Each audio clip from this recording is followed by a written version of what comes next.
Hello दोस्तों, कैसे हैं। आज की इस वीडियो में हम बात करेंगे कॉलिनोमिमेटिक एजेंट्स की। और उसमें भी हम मेनली बात करेंगे डायरेक्ट एगोनिस्ट की, और इनडायरेक्ट एगोनिस्ट भी होते हैं। यानी ये कॉलिनोमिमेटिक एजेंट्स ये दो तरह के होते हैं। डायरेक्ट यानी जो डायरेक्ट एसिटाइल कोलिन रिसेप्टर्स पे एक्ट करते हैं, और इनडायरेक्ट एगोनिस्ट जो कि एंटी कॉलिनेस्टरेज होते हैं, यानी कॉलिनेस्टरेज को ये इनहिबिट कर देते हैं। तो आज हम बात करेंगे डायरेक्ट एगोनिस्ट की, और अगली वीडियो में हम बात करेंगे इनडायरेक्ट एगोनिस्ट की। तो देखिए, सबसे पहले यहाँ पे दिया गया है कि कॉलिनोमिमेटिक एजेंट्स का क्या एक मेन रोल क्या है। देखिए, watch for exacerbation of COPD, asthma and peptic ulcer in susceptible patient. तो सस्पेक्टेबल जो पेशेंट्स होते हैं उसमें इसके लेवल को या इस किस हद तक ये जा सकता है उसको चेक करने के लिए भी कॉलिनोमिमेटिक एजेंट्स का इस्तेमाल किया जाता है। और उसके बाद फिर देखिए, यहाँ पे डायरेक्ट एगोनिस्ट जो है, यहाँ पे 4 ड्रग्स मेनली दी गई हैं। इन 4 ड्रग्स के बारे में हम बात करेंगे और इनके एक्शन क्या है और इनका एप्लीकेशन क्या है। तो देखिए, सबसे पहले बेथेनिकॉल है। तो देखिए, बेथेनिकॉल ये एक्टिवेट ब्लैडर स्मूथ मसल्स। तो ब्लैडर स्मूथ मसल्स को ये एक्टिवेट करता है, और हमें मालूम है कि ब्लैडर पे M3 रिसेप्टर्स होते हैं, तो यानी M3 को ये स्टिमुलेट करेगा। और इसकी खासियत क्या है कि ये resistant to acetylcholinesterase. तो एसिटाइल कोलिन एस्टरेज से ये रेजिस्टेंट होता है, और एक्ट ऑन मस्कुलिनिक रिसेप्टर्स। तो ये मस्कुलिनिक रिसेप्टर पे एक्ट करता है, और इसमें निकोटिनिक एक्टिविटी बिल्कुल नहीं होती है।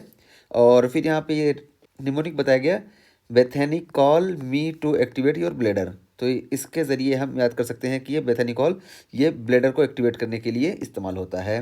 तो जब इसका एक्शन ये है तो इस्तेमाल क्या होगा, यूरिनरी रिटेंशन। तो यूरिनरी रिटेंशन में इसको इस्तेमाल किया जाता है। और हमारी दूसरी ड्रग है कार्बाकॉल। तो देखिए, carbachol carbon copy of acetylcholine. देखिए, कार्ब से यहाँ पे कार्बाकॉल पूरा नाम। तो कार्बाकोलिन, देखिए ये जो रेड वाला किया गया, तो इससे हम याद कर सकते हैं कि ये एसिटाइल कोलिन की कार्बन कॉपी है।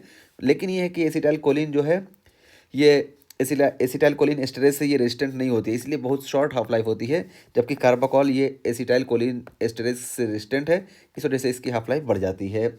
और इसका एप्लीकेशन कहाँ कहाँ है, देखिए, constricts pupillae and relieves intraocular pressure in open angle glaucoma.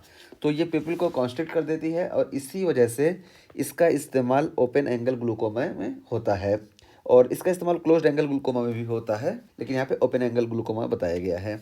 और फिर देखिए, मेथाकोलिन है। मेथाकोलिन, देखिए इसका काम क्या है। मेथाकोलिन सबसे पहले क्या होती है, देखिए ये सेम एसिटाइल कोलिन होती है, बस इसका मिथाइलेशन हो जाता है, बीटा मिथाइलेशन एसिटाइल कोलिन का, तो इसको हम मेथाकोलिन बोलते हैं।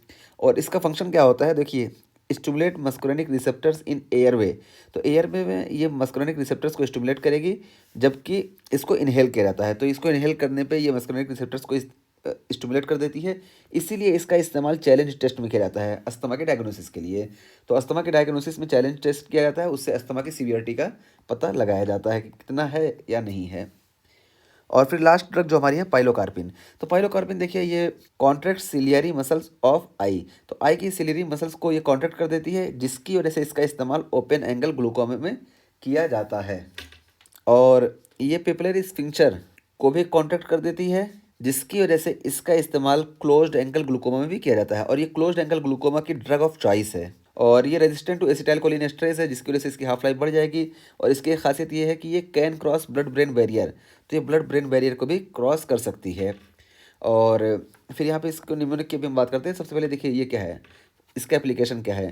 Potent stimulator of sweat. ठीक है, स्वेट को स्टिमुलेट करेगी, टीयर्स को स्टिमुलेट करेगी, सलाइवा को स्टिमुलेट करेगी। और ये open angle and close angle glaucoma में ये इस्तेमाल की जाती है, और जीरोस्टोमिया में भी इसको इस्तेमाल किया जाता है, जैसे सेजोग्रेन सिंड्रोम। तो सेजोग्रेन सिंड्रोम में क्या होती है कि स्लाइवेशन नहीं हो पाता है, जिसको हम बोलते हैं जीरोस्टोमिया, और इसलिए जीरोस्टोमिया में भी इसका इस्तेमाल किया जाता है। अब यहाँ पे बताया गया कि इसको याद कैसे करना है। यो क्राई, तो देखिए क्राई से यहाँ पे क्या है, ये टीयर्स को स्टिमुलेट करेगी। ड्रोल, ड्रोल से स्लाइवा हो गया। एंड स्वेट, तो ये स्वेट को स्टिमुलेट करेगी, स्वेट ज़्यादा सिक्रेट होगा। एंड योर पिलो, तो ये पाइलोकार्पिन का ये काम होता है। ठीक है, तो ये सारी चीज़ें यहाँ पे हैं। तो हमने आज बात कर ली इसकी। अब नेक्स्ट वीडियो में हम बात करेंगे इनडायरेक्ट एगोनिस्ट की।